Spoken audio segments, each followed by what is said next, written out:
Hi, welcome to the Sifu Mimi Chan Show. Thanks for joining the conversation.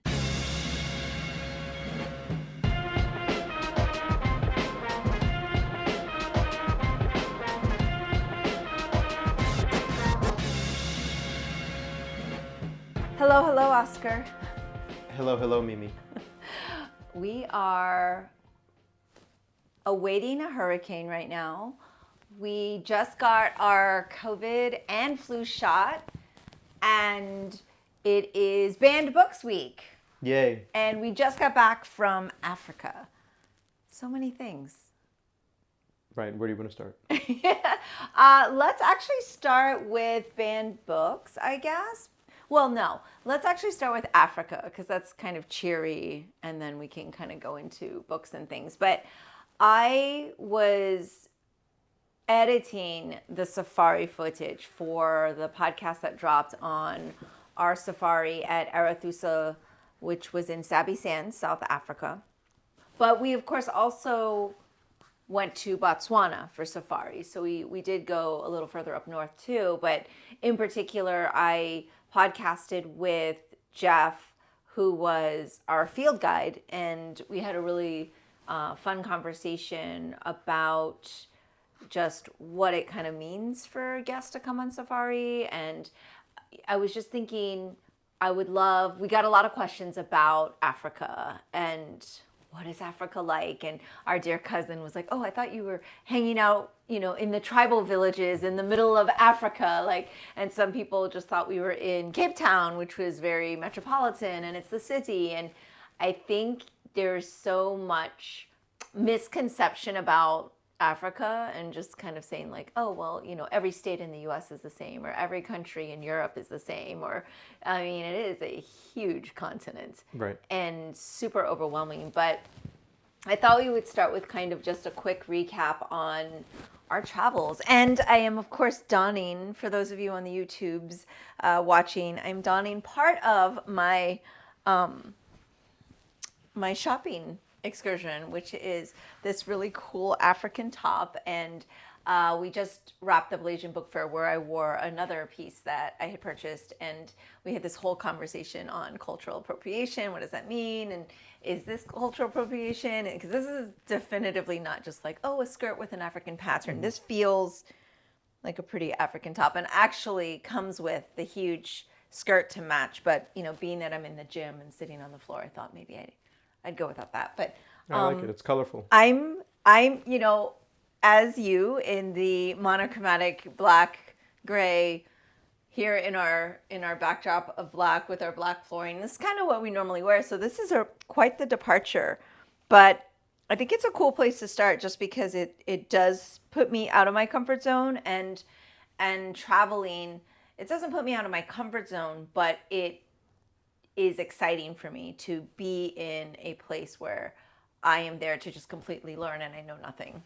Yeah, I wouldn't say it puts you out of your comfort zone. I guess I would say that it allows for exposure, which is good. And exposure to bright colors is one thing, and to different cultures, different languages. The thing that I would say puts me out of my comfort zone is the initial not being sure where you're at. Like some people have this innate, I guess, curiosity of like, oh, this is going to be super exciting. Mm-hmm. And then other people need to have a more firm grasp or idea of what is about to happen. Well, I think that also might have to do with the fact that I spend a year or less, or a year up to the day we leave, like researching so heavily, I almost feel like I've been to these places. Right. So I'm super familiar. And then you usually, when we're on the plane, you're like, okay, where are we starting? Where are we going? Right. So let's talk about South Africa, because that's where we started. We started our trip in Cape Town, which is very much city life. And we really did get to see the dynamics of where we stayed was the waterfront, which was very safe, tourist heavy, and almost like you were kind of locked into this Like the Disney boardwalk is my only analogy because it's just coming to my head where it's like, oh, you feel like you're on tourist property. Like this is, you can walk freely almost at any time. There was security all the time. But when you kind of left those walls, which we did by Uber, it was recommended by everyone, by any tour operator we spoke to, by the hotel people, but everyone just said, don't go walking out there. Just be smart. Not that it's like horribly unsafe, but it's just the smarter thing because we're clearly tourists. So we did venture out, and you could tell it was just like such a different atmosphere once you kind of crossed the gates. Have you?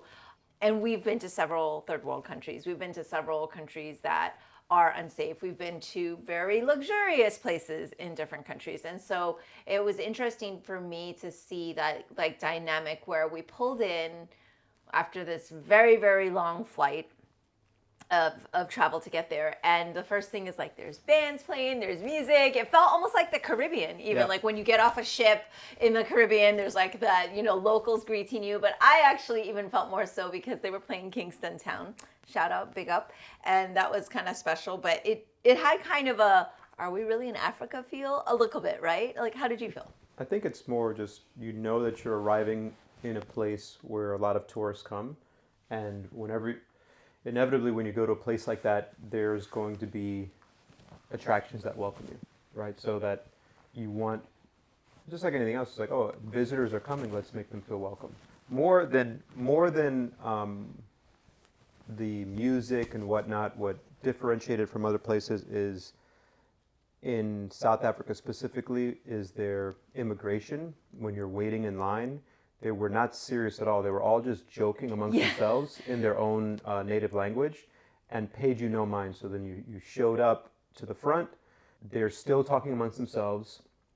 They're, checking things, stamp, and they just give you the card almost without even acknowledging you. But you don't have a negative feeling about it. You're almost just like, wow, this is totally different. Yeah, we've been to some security lines where like, phones away, stand here, move left, move right. I mean, very, very strict, very formal. And that for sure was super, I mean, there were people taking selfies and just, we were like, no, we don't take our phones out in customs. Like you and I were kind of try to follow the rules there. And we just, I mean, they have signs that kind of says stuff like that, but they were very, like you said, lax. And what was kind of cool though, I thought about Cape Town in particular was it really did feel welcoming. Like the culture there and everyone there was amazing. And we had this fantastic tour guide that was going to be assigned to us for the whole several days we were there. And it was cool because I know I've said it before on this podcast and probably people are rolling their eyes like, here we go again. But we were like, first thing we need to do is learn how to say, thank you, hello, good morning. So it was like Moweni, Nkosi. Now, the reason I'm getting so confused is because we're in Cape Town in South Africa and they speak the Xhosa, which is similar to Zulu. And then you cross over to another city and they're like, no, it's Shangaan here. And then you cross over to another city and they're like, oh, it's Ndebele. And not just other countries, just other cities. And we felt so overwhelmed because in Europe, you're like, oh, everybody speaks several languages. But I mean, people would speak up to like 7 to 9 languages there. And English being one of them, and very well. This wasn't like, even in Japan, people didn't speak English as prevalently as they do in Africa. Right. Like it was unbelievable how well they were able to kind of converse in so many different languages. And I think that kind of blew our mind. But it was also fascinating because we never heard another tourist ever speak any of the tribal languages where we were. And most people received us like shocked, as if like, what? You must be from here. I mean, people asked me in gift shops, like, oh, where are you in Africa from? Because you're speaking, Xhosa or Ndebele or whatever. I was like, oh, that's cute. Those are my 3 words I have, and that's it. So it's always kind of a bit of a, I don't know. I guess it's a bit, not a shock, but you're just kind of like, oh, I guess nobody really does try to speak the language. And to be fair, the African languages are pretty like intimidating. Yeah, there is a lot of syllables. and sounds And sounds. that we're unfamiliar with. Like coming from Chinese, like we're kind of used to the tones, but it's like that clicking and the no, you're just like, oh gosh. And it was kind of fun to learn though. I mean, we almost had a mini podcast in the car with our tour guide because he was giving us a lesson and I'm like, okay, let me record this to listen in. But first thing we do is try to learn the language. Obviously, there's no issue eating the food because food was great. It was unbelievable. Yeah, I would say Cape Town food, especially a specific restaurant we went to, was probably one of the best meals I've ever had in my life. Mm-hmm. Yeah. And as our listeners know, we have been very fortunate to dine in some pretty phenomenal places. Like one of my things is like, oh, we're going to go down that world's 50 best list, Michelin, blah, blah, blah, hole in the walls that people always rave about, whatever. It's not about the how expensive a place is, but we've been to a lot of really phenomenal restaurants by like world-renowned chefs, and La Colombe was really one of the best experiences we've ever had. It was amazing. Yeah, the service, the atmosphere. Now, we were there amidst what, kind of made us feel like we were in Florida for a minute. It was pretty much a tropical storm. It was much stronger than when hurricanes have passed by here. Yeah, it was pretty intense. And it was crazy because we were sitting right at the window overlooking this beautiful vineyard and there were like trees falling down. Right. But we were eating the most fabulous meal. So we're like, we're just going to keep eating through this. So we also got the opportunity to explore the shanty towns, which was funny because we were talking to Jimmy and he was like, yeah, so here we call them shanty towns. I'm like, in Jamaica, we call them shanty towns too. It's like a very common thing. And so we had brought a lot of donations thanks to some of our really generous students that wanted to donate, and we had put some stuff in, but we brought just common things like toothbrushes and Band-Aids. I read on a list, like these are the things, the basic necessities they needed. And we had just planned to just drop them off with the tour guide and let them, him take them. But then because it rained so much, a lot of our tours were canceled. A lot of the attractions were outdoors. We kind of were like, well, can we go and actually give them out ourselves? And so we were able to spend some time with some of the locals in those townships where our tour guide actually does mentoring across the city in all of the Cape Town townships. So that was awesome. We left him with a ton of donations, but we were able to go and visit. And we didn't really take videos or photos inside of there because we did take a couple where Jimmy's like, no, I actually want you to take a photo of here because there's some murals and things like that we're really proud of. But obviously we just didn't want to be those gross tourists like, hey, look at the poor people, and to be exploitative. But also I think part of the mission of why I podcast about the places we go is to also just open people's minds of what's out there in the world. Right. Yeah, I mean, to my detriment, I don't like taking pictures of anything. Luckily, you do, so then we can reflect on places that we've been. But any place that you were to go where it's basically someone's home, I never have the inclination to take photos of that. I mean, especially there, right? Mm-hmm. Because we clearly don't live there. We're clearly driving around with a tour guide, and there's a certain image that comes with that. Like, obviously we can afford to have a tour guide to take us through there, and we wouldn't have just like gone there on our own. But the point being that we did actually come with items to make sure that we were giving out. And one of the things that he did do though was send me photos, and I can post that, is after we had left, he went to different townships and he sent photos of the kids with the toothbrushes, and he shared, and I did get to give some out to some of the kids, and they were like super, super excited.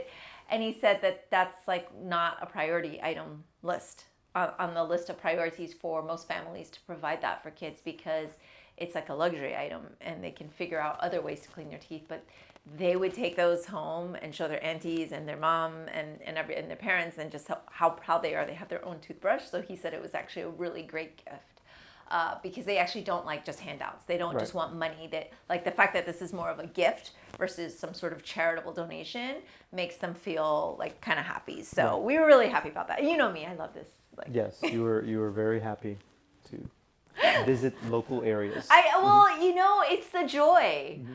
It's the joy and the reminder when we come home to be mindful when we complain, because it's like you go to this place where, I mean, was it District 9? Great movie. District 6, I think, maybe. I don't remember. District 9, 8, 6? This one of shoot, I'm gonna look it up. But basically, that was based out of Johannesburg, but it looked identical. Like I was like, oh, are the robot alien things about to come upon us? Because I mean, it looked just like Are you that. talking about the movie District 9? Yeah, Oh yeah, District 9. yeah. I thought you were talking about there's a District 6 that we visited. Oh, right. Oh, okay. Where they essentially before apartheid, it was a mixed community of different races and backgrounds and everybody. And then after apartheid, they basically took all of that land away, took all the apartments away, tore everything apart, and we just saw like how tragic and how different the area was. But no, I'm talking about the movie District 9. Like the District 9 is shantytowns the were name of the movie. literally just like District 9, and you were just like, oh, okay, this is pretty intense. So just the joy that and happiness that you see when people are living in conditions that we consider to be dire is a good reminder. Yeah. It's grounding. And I enjoy that because I feel like a little bit how I felt that first time I went to China on my own. First time I went to China, period.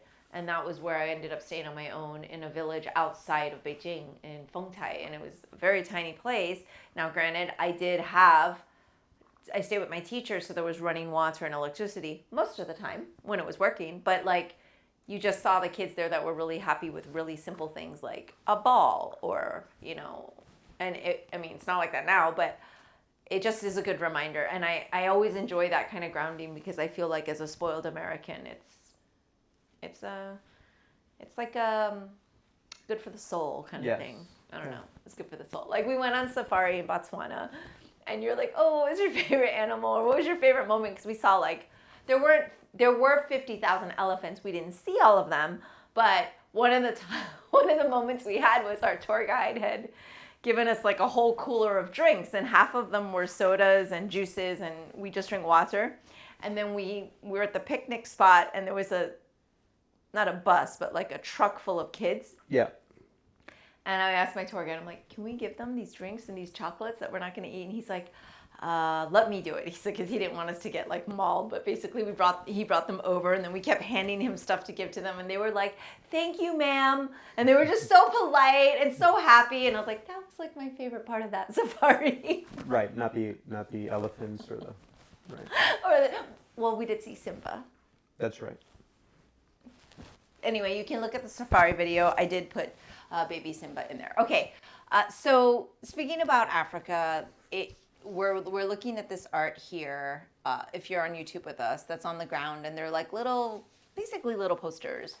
And one of the days where we had kind of free time, we decided we were going to go to a museum. And it was called, I'll figure it out really quick, but basically we just said, okay, you and I aren't like art aficionados or anything. Like we don't really know anything about art, but we thought it would be cool to just kind of walk around because again, it was in the safe zone for where we could just go on our own and we didn't have to hire a car or anything like that. And we're like, oh, okay, this was a recommended place to go to. And we just kind of found our way there and had no expectation, which was also kind of rare for me because normally I'm so planned out. But we were like, okay, yeah, let's go to this museum. And it was probably the Zeitz Museum of Contemporary Art. And at first you were walking around, you're like, okay, what is this? Something is dangling from a string. And what does this mean? And, we were pretending to be pretentious about it, like we knew what we were looking at. But then this was really cool because there was just a bunch of stacks of art on the ground. Right. But we didn't realize it was stacks and we were just staring. And then I read and it said, take as many as you want. And I was like, oh, wait, are these posters? And there was like a security person there. And I'm like, do we actually take these? They're like, yep. I was like, cool. So like we kind of enjoyed picking up a few pieces here it's photography, right? But then we saw the most impacting short film I think I've ever seen, to where you and I went back and saw it again. Yeah. It's the power of slow motion and building up. Yeah, I don't even know how to describe it. And I won't because we're not going to really spend too much time on this. I think maybe I'll even try to reach out to that artist. But like you and I just left. I don't know how you felt, but I felt so like emotionally impacted by seeing in 11 minutes, however long this film was, but it might have been what, a 30-second clip if it wasn't in slow motion. I don't know the time difference, but like something that was maybe a minute drawn out over 11 minutes, but that told so much of the history of South Africa in that moment. And I'm like, that's pretty powerful. Yeah, it's hard to describe. For that medium. Hard to describe exactly what was happening, but I guess the point is that art, and this is art, right? It comes from someone's like soul. It's like what they decided to put out to the world. And so the hope is when you put art out or you work on your art that someone is impacted in a certain way. And we certainly were impacted by watching it. And then it can leave emotions that you can't describe, which I think is pretty cool, and that are also individual to you. So every single person who watches it maybe gets different things. Some people might get some of the same things, but I guess that is a testament to just good art, something that you experience. This was a 11-minute film, and it was very impactful. And the other cool thing about that museum is it had signs and stories and things where it said, you experience art however you want to experience it. You can stand, you can sit, you can lie down. They had couches, so you can sit on the floor, you can close your eyes. So it kind of takes away the idea of the right way to appreciate art. Mm-hmm. Or even, I always find that when you have a little bit more knowledge and context, things, for me, sometimes is a better experience. But that is not necessarily the case with the stuff that we saw, because some things you see, you have no idea what they're talking about.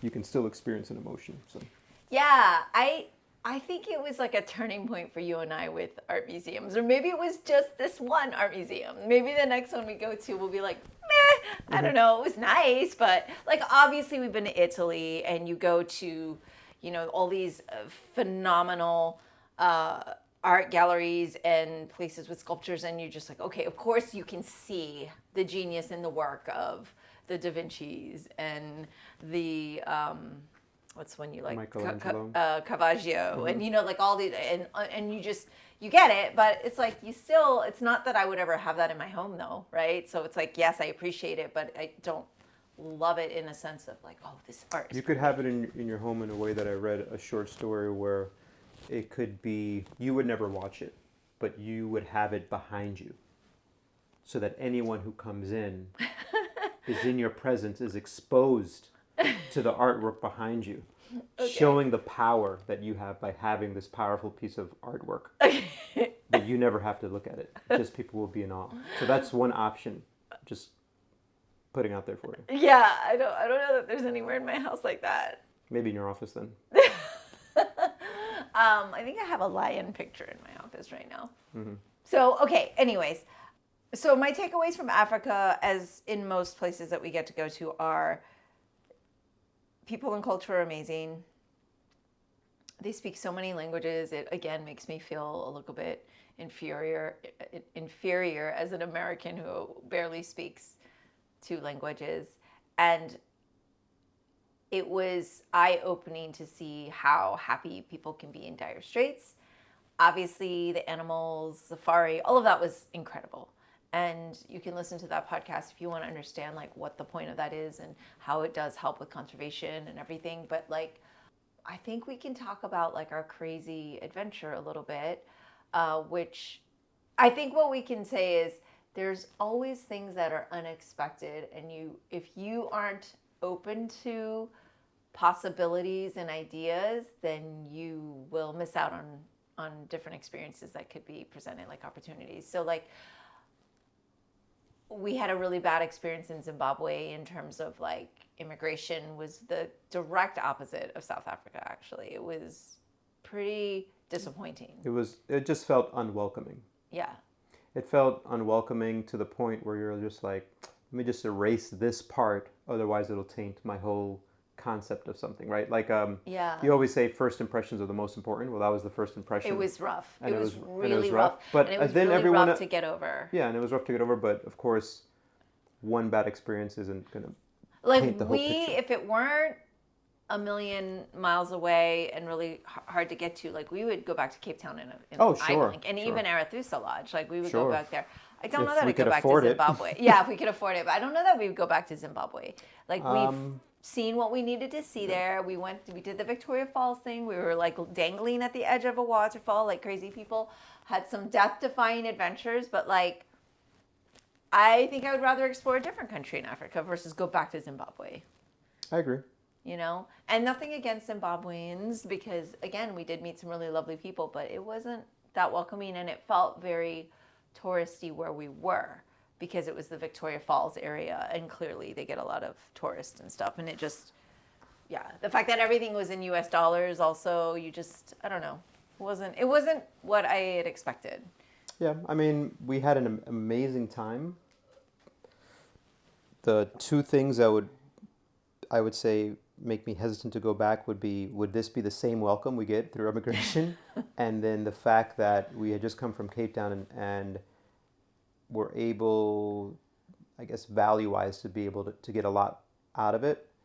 And in Zimbabwe, because everything is in the US dollar, you're paying higher prices for things than you would expect. But in the end, I don't really care. Like if any of that money that we spent went to help anyone, that's great. Yeah. I'm Oh, super agree. happy about that. Agree. But that doesn't mean that. But it doesn't mean I want to pay $25 for a bad sandwich. Exactly. Like you're exactly. like, okay, why would I do this when I just had the most amazing meal at La Yeah. Colombe for like a little bit more than that? Like you're Right. just like, no. So okay, moving on from Africa, but kind of a seg would be a big thing we noticed is they're very good storytellers because essentially their culture is a lot of knowledge and history is passed down through storytelling. Like a lot of cultures, like we were in Peru, that's very common. But we had one waiter, I guess, that would come up every night and be like, okay, so I have a story, which was really a joke. Right. But he was really good at delivering, and you even shared a joke with him that now he's telling to guests and things like that. But like the kind of the concept of storytelling, I thought we could kind of discuss as it pertains to other cultures, but also Walam culture and Kung Fu culture. Because I was thinking about this because you and I just took our Kung Fu test, and the Sifu test is coming up for all of the Sifus in the system. And we have the technology now to videotape ourselves and watch ourselves and try to remember things that way and catalog them. But I do know the things I don't have on video, but that I know really well because I've done them so many times, or I've taught it, which is basically like telling a story, right? Which is like repeating something and over and over and over. Like those I know best. And just kind of that concept of thinking about how my father was able to pass on this vast and very deep system of Kung Fu through storytelling, essentially, or teaching in the way that we do, because it's not like he made tutorial videos on all the stuff and said, okay, everybody learn from this, right? So I just thought we could kind of discuss or kind of brainstorm and think about how those parallels exist in so many different civilizations and countries over time and places in history. And then like, is that going to die off, or are we trying to do the best that we can and still use technology? Like, is it cheating by using technology? What are your thoughts? Well, whenever I hear someone tell a story, like that one waiter who every time had a story, it reminds me of my childhood, and I would spend a summer or spend time in the Dominican Republic, and we would be sitting around outside, and kids and adults and everyone would be involved in storytelling. And like a kid who's my age would have 20 stories. Oh, and here's another one, and here's another. And they're short. Yeah. They're kind of like, almost like jokes. Oh, and then the one guy did this thing. Okay, now what's the next one? That is because that was their form of entertainment, I guess, right? Mm. And so I think throughout history, when you weren't distracted and then you had time to sit down by the fire, right, you would tell stories. But now we sit down by a fake fire, the TV, and stories are told to us. It's like if people in the past were just sitting by the fire and they just looked at the fire and the fire was speaking to them, that's kind of how we are now, right? But maybe it's a really good skill to have. So I only had one story that I could think of to that guy, and I just thought, man, I wish I had like 10 good stories just to be able to go back to back. But it's a skill you've got to harness. And then as far as are we going to lose it? We're never going to lose the skill of telling stories, because stories are how we've just over time evolved to learn information. So, for example, there's a saying that I saw about happiness, and it was here's the way I look at it. So someone said, you know what? Happiness is found through service of others. That's a statement, right? Okay. Happiness is found through service of others. But then where I read this was like, hey, this simple story changed how I felt about it. So you can take the first thing I said, hey, you know what? You and I both know happiness is found through the service of others. But here's a story that kind of encapsulates that. A teacher asked her students to write their names on a balloon, release them into her classroom. 30 balloons jumbled around in the air. She then gave the students 1 minute to find the balloon that had their name on it. After a minute passed, none were able to find their balloon. The teacher then asked the students to take the first balloon they found, give it to the person whose name was on it. Within seconds, everyone had their balloon. So it's explaining that the balloons represent your happiness. So if you focus on your own happiness, you may never find it. You focus on helping others find their happiness, you will always find yours as well. So that story encapsulates so much better than one saying, right? And so I guess my thought is, with AI or technology, or I don't know even what AI means, but with technology, I don't think it's going to take away the fact that we do stories and tell stories. It'll just change the way that they're delivered. Maybe, hopefully, things could change for the better. That's kind of like the arc you hope of things changing. But then when you think about Kung Fu, the really cool thing is that initially those forms were poems that were written. Like, for example, we have a form called Seven Senses Mantis, which is a poem. If you were just to read it, you're like, I don't know what the hell is going on. But if you read it, if you're doing the movements and interpreting the form, that together forms this like super glue bond that helps you remember it better or gives you more depth. So we're trying our best to do that with the Wall Kung Fu system, to continue doing that in our own way. But I don't think we can not have technology help us. It's going to happen. So. Yeah, and I think this goes back to like Grandmaster Chan being like superhuman and not the normal, right? So he's so much an outlier and atypical and just kind of really unique in a way of which he was able to do all of that without technology, but not without help and not without So his others. technology was other people. Your mother was his technology, right? With helping facilitate all this other behind the scenes work. You were his technology, right? And kind of bringing that forth and like, so he systematized Walam to make it what it is, and you're systematizing that system to make it, right? All of it is like our own story. I guess the only other thing I'd say about stories is that every single story, the basis of it, if you tell your story, it's always the hero story. And you're the hero, and if I tell my story, I'm the hero, and the hero has conflict and he or she overcomes conflict. They overcome conflict. And so that is part of it. And the really cool thing with Kung Fu is while you're expressing it, you could be doing movements and you could be the hero in that story because you could be like fighting imaginary opponents or, expressing yourself through art. So speaking of different ways to preserve, we talked about the poems and then that was like passed along. And my dad didn't really learn to read and write in school. Like he had to kind of learn on his own. But we're talking about a lot of that was done through books, but a lot of it wasn't. Like in Peru, what is the tribe, the local?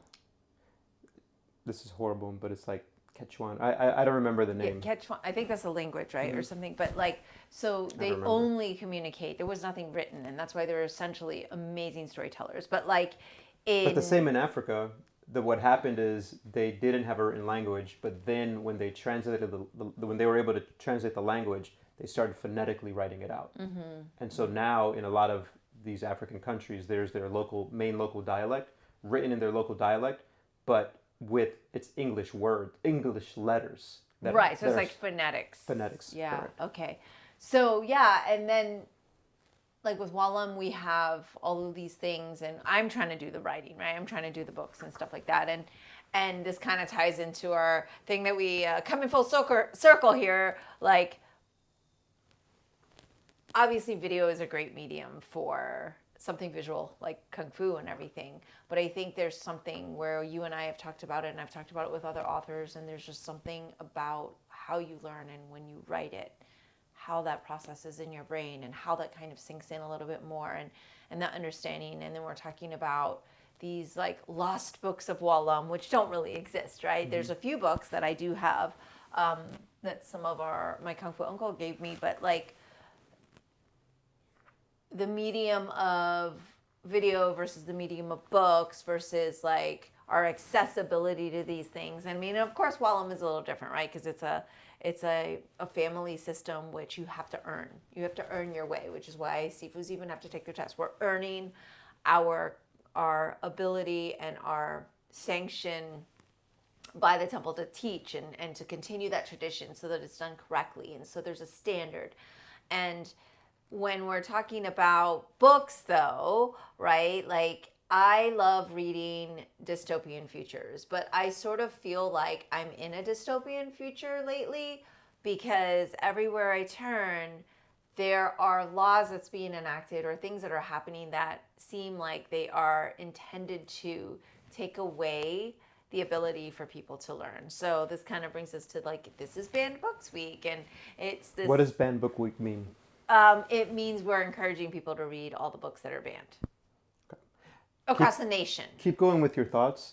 I have a lot of thoughts on banned books that are not mine, but that I have notes on. Yeah, I want you to share all of those. But my only thought is that I don't want to live in Fahrenheit 451. I don't want to live in a place where like this is the reality. Like it's completely insane. We just wrapped the Blasian Book Fair where, Make Us Visible Florida and Blasian March came together, got a bunch of partners here that gave out free books to the community. And it was really cool because you saw people just like enjoying books, picking them up, sharing.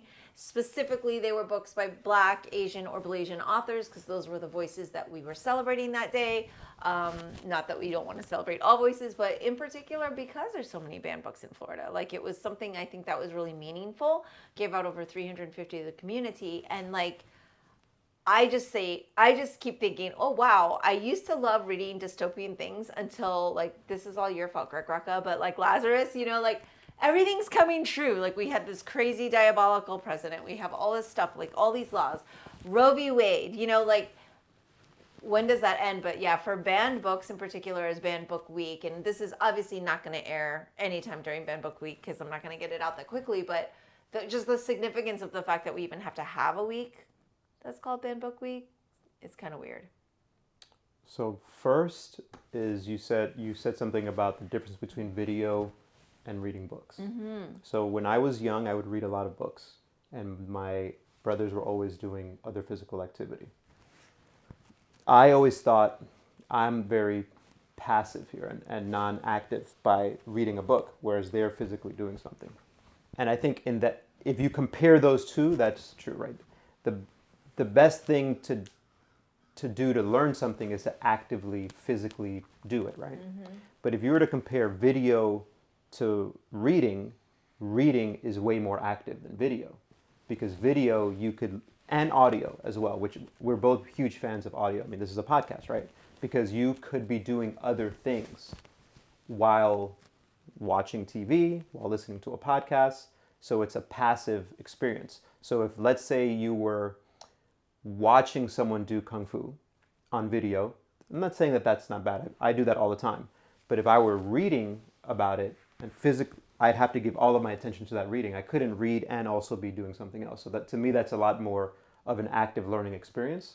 So that is, to me, the biggest value of still reading and writing as well. So I could type in stuff into a journal. That's great. But I physically write things into a journal. There is this this tactile feedback that you get that's different, where it's like it's literally pouring out of you your thoughts onto paper and then being captured by paper, as opposed to just typing. But that's just my thoughts on the difference between those two, and like the value of still having physically reading a book and actually writing things down. As far as banned books, the greatest quote I've heard about it already, and I had to copy it and paste it, so now I'm going to go on a rant, but the rant is not mine, I'm going to read it. It's George Saunders, who's like one of the most prolific and also awarded, acclaimed writers. Yeah. Lincoln and the Bardo. Short stories is his specialty. He's also a writing teacher. And he was asked by one of my favorite thinkers, Adam Grant, this exact question. What would you say to the parents and politicians who are currently trying to ban books and are busy attacking librarians? That's Adam Grant asking George Saunders. And his response was, I would just make a strong argument for that idea that ideas are not scary. If we are good readers, if we train ourselves to be good analytical critics, no idea is scary. Even the worst ideas aren't scary because we can collapse them with good reading, with close reading. And I would make the case that if they really want to protect their kids, you have to teach them that close reading because that is a superpower. No bad idea can get into your head if you're a good analytical reader. You absolutely have fail-safe defenses, whereas if you take away the scary books or the books that you don't agree with, your child has been left with no perimeter.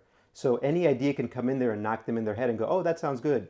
Whereas if you're someone who's trained to read analytically, you've got perpetually alert guard at the gate. You don't want your kid to go into the world unprepared, so for sure expose them to stupid ideas, right? And then talk about it. And then the other thing is that a lot of the people, politicians, parents who want to ban books, a lot of times fall back on, well, we're doing what our founding fathers wanted to do, right? And so he speaks on this as well. So if you talk about Lincoln or any of the founding fathers, they had an innate trust in our ability to analyze and to deflect bad ideas. That's the whole program. So this move of banning books is actually profoundly anti-democratic because it's going to make all of us stupider, which is a stupid way to say it.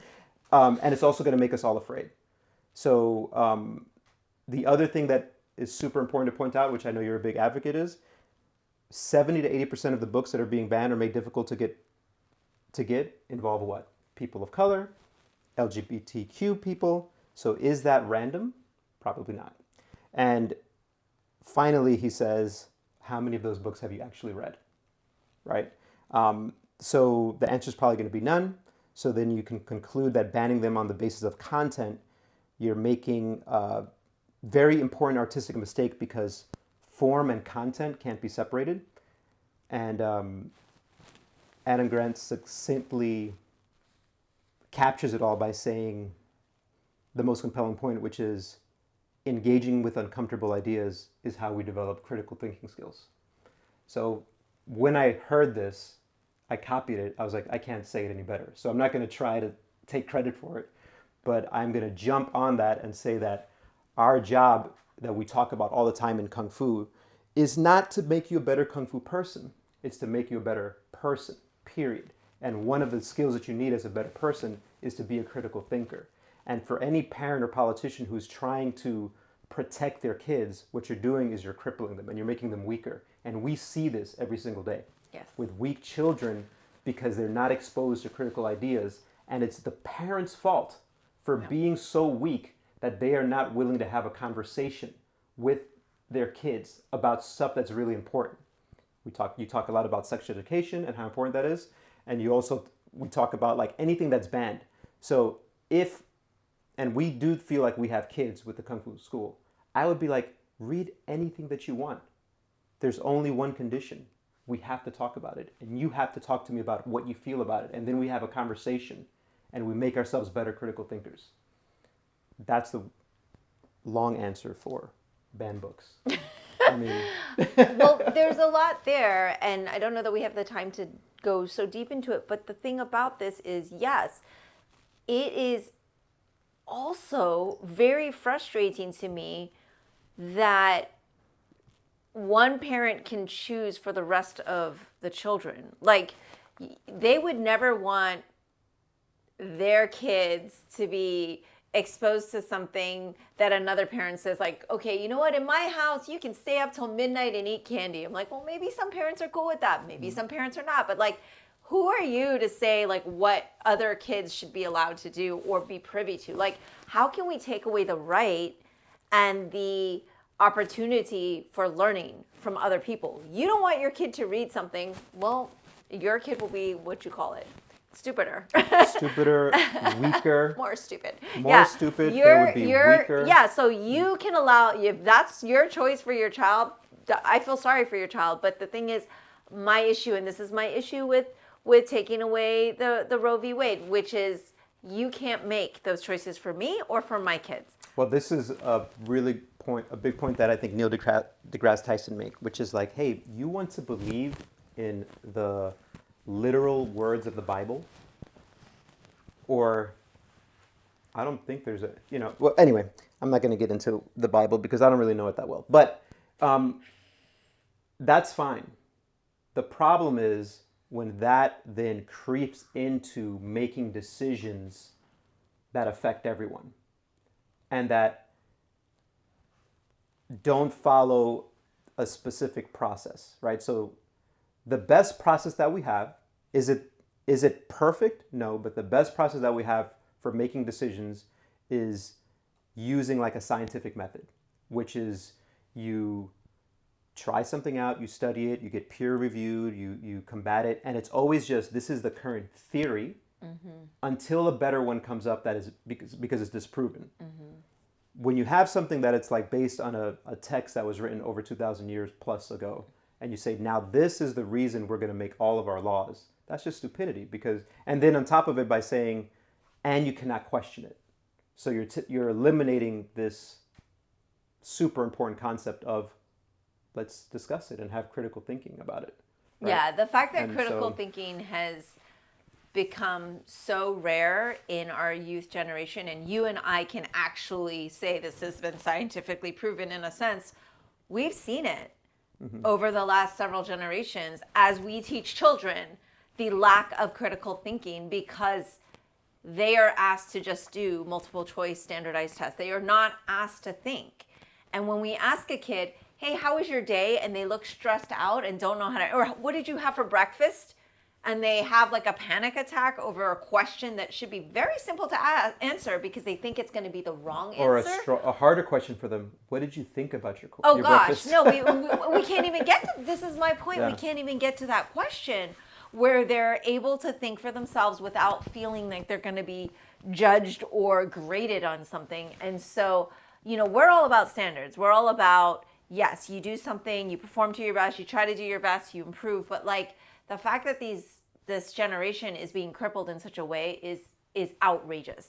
And in the state of Florida, not only are we banning every other book by, yes, like you said, the majority being LGBTQ stories and writers, people of color, the voices that aren't the voices typically heard. that, yeah, and also the voices that need to be heard because it tells, what do you always say? Like the history is written by the winners only. Like it tells the stories of those that didn't always get their voices heard, and those are the stories that we need to hear. So when we are talking about Florida in particular, because this is the state we live in, banned books is on the right. It's super problematic. I mean, we are fighting back. ACLU is trying to do their thing. Librarians are, I feel for them because it's like they're in this horrible situation, and they came to our book fair and try to give out information on the library. But sex education, this is where we're going to end it because I'll just go on a rant for like 2 hours on this. But you are not just crippling your kid, you are endangering them by not allowing them to learn sex education as soon as they can speak, as soon as they can hear. And I don't mean you have to show them some sex video at 3 years old, but they should certainly know what the anatomy of a male and female are. And they should know personal space and understanding like this is private.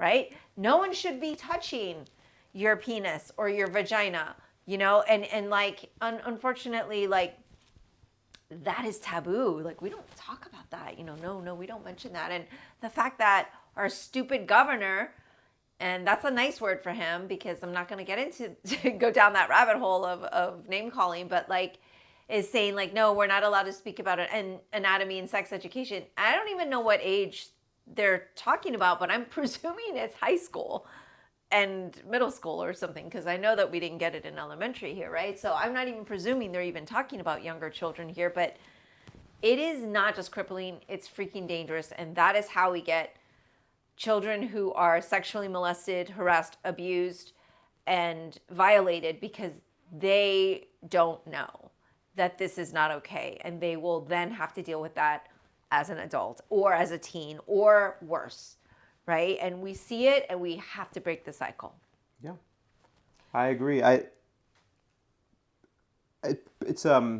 pretty passionate about this thought of how can we become better people, right? And critical thinking being a part of that, and involving that process of the scientific process, or even thinking like a scientist. You don't have to, you don't have to believe anything. Just try things and test it out, right? And then what I'm also super passionate about and very much against is when someone is super sure of themselves. So like absolutes, like a complete absolute that's based on a law that was written 2,000 years ago. You know what I mean? Like that's based on something that just now doesn't have any valid merit, and hasn't been through those rigors of like, well, let's test this out, and then it's been proven wrong, but no, we're going to still go through this. Like, the thing that the best cure is, let's not talk about sex education, but let's just talk about abstinence. Like, I believe that's been proven to be the worst thing to do, right, for it. So in essence, like, regardless of, like, let's say you're a parent who's listening to this, or anyone who's listening to this, think about... If you're still listening. Just, I guess my only thing is, think about what would make you stronger as a person, better as a person, and is it just pushing all the things that you perceive as negative away, and banning them and eliminating them, and never letting them enter your periphery? Or is it exposing yourself to certain things to inoculate yourself to become better and stronger? In the same way that we just got our vaccine.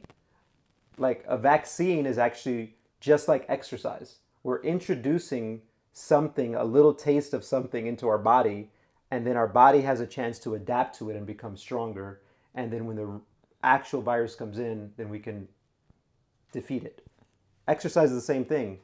Actual exercise is actually breaking us down, introducing us to like stress and tearing of tissue.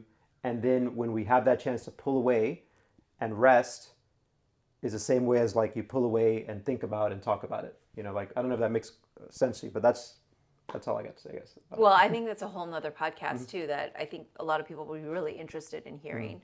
Well, the problem with vaccines is not everyone believes in those either, but I digress. That's fine. But that's fine if you don't. That's fine if you don't believe in it. My problem would be if you're trying to prevent other people. Exactly. From I was just going to go there, and my issue is your body. You do what you want, and as long as you're not endangering me, right? Or like even this like becomes like the public health thing, right? Our responsibility to one another as societal members as well is to not drink and drive, right, or not text and drive, right? It's the same concept. So I just feel like, as we get information, we know now, yes, like this is going to help me, but I know that I'm not going to crucify anybody if they decide not to get their vaccine, but just don't come around me when you're sick. That's all I ask, right? Like, I don't have that type of judgment. But the last thing I'll say about, I think I even lost my train of thought here, on the sex education portion is because I get very emotional about it, but it's just that if we do not break the cycle and have these conversations with our kids, then it will only get worse. And I feel like if it's difficult and it's not easy, especially to do or to talk about, right? Like, exercise isn't easy, but it's good for us. Like, having these conversations are not always easy. And if it's difficult to discuss, that probably means we should be discussing it. If it's challenging, that probably means we need to take the challenge and kind of face it, versus cower away and dust it under the rug or hide away and hope it just goes away, because that's definitely not the solution, and history has taught us that. Yeah, I guess the thing that I probably have said almost every time whenever we speak towards the end is the reason this stuff, I guess, animates me is because I realize how often I don't do it. I don't think critically. I overreact. Like, people may not think I overreact, but how you make poor decisions because of the lack of skills that you have. And so it's prevalent in your head if you have a little bit of time to reflect, which I do spend a lot of time doing. And I realize the more times I spend reflecting, the more I realize, man, I messed up that thing again. This thing that right now, all this stuff that we talked about and that we were maybe sort of preaching of like doing, later today, probably tomorrow, I will fail to think critically and do something. And that's why I'm so passionate about it, because it's like repetition is the way you master things. So saying it out loud, it's not being preachy. It's like I'm speaking to myself, like looking in the mirror and saying, come on, man, you can always do better. I'm being preachy. No, I'm just kidding. And no, so, of course, repetition is the key to mastery. And we as teachers know that we are students first. Of course. Which is why we do the Sifu test, which is why we hold ourselves accountable. Students make us better students. Of course. Just like a parent makes you a better, your child, if you have a child, it makes you a better human being. Yeah. Right. Yeah. So lots to think about today, everybody. If you have thoughts on anything, I guess leave a comment and let us know. Hopefully. You know what's funny is sometimes, like, there was a comment we got on something, and it was sort of negative, or maybe like a little bit perceived as negative. Maybe I'm perceiving it as negative. And my response was like, wow, man, thank you so much for listening. Like, the fact that the person responded in what I perceived as a negative manner, I was like, that's amazing. Like, they listened to all of it. And whether I don't care. So if you made it to the end, everybody, wow, thanks for that extra click or listen. So if you write back. Validating our podcast. No. If you write back and say something negative about this last 10, 15 minutes, I'm going to be like, wow, awesome. Thank you. So always good to have a fan. Yeah. Anti-fans. They still count. Doesn't matter. Still counts. As always, definitely leave us a message. Let us know. And especially if you've been to Africa and you've had the same or similar or different experiences, we're always interested in hearing. And let us know what else you want MiOsc to talk about, because sometimes we just wing it. Today we kind of had a plan, and I think we got there with it. But we're just enjoying our rooibos tea here that we brought back from South Africa as well, which is absolutely amazing. This one is with blood orange. Anything with blood, I'm all about it. All right. Until next time. Bye. Cheers. That's all for today's episode. Thanks for listening to the Sifu Mimi Chan Show. Please subscribe and rate my podcast on your platform of choice and leave a review. You can become a patron of the show at patreon.com/SifuMimiChan to help keep this podcast going. Follow me and interact on social media at Sifu Mimi Chan on Instagram or Facebook.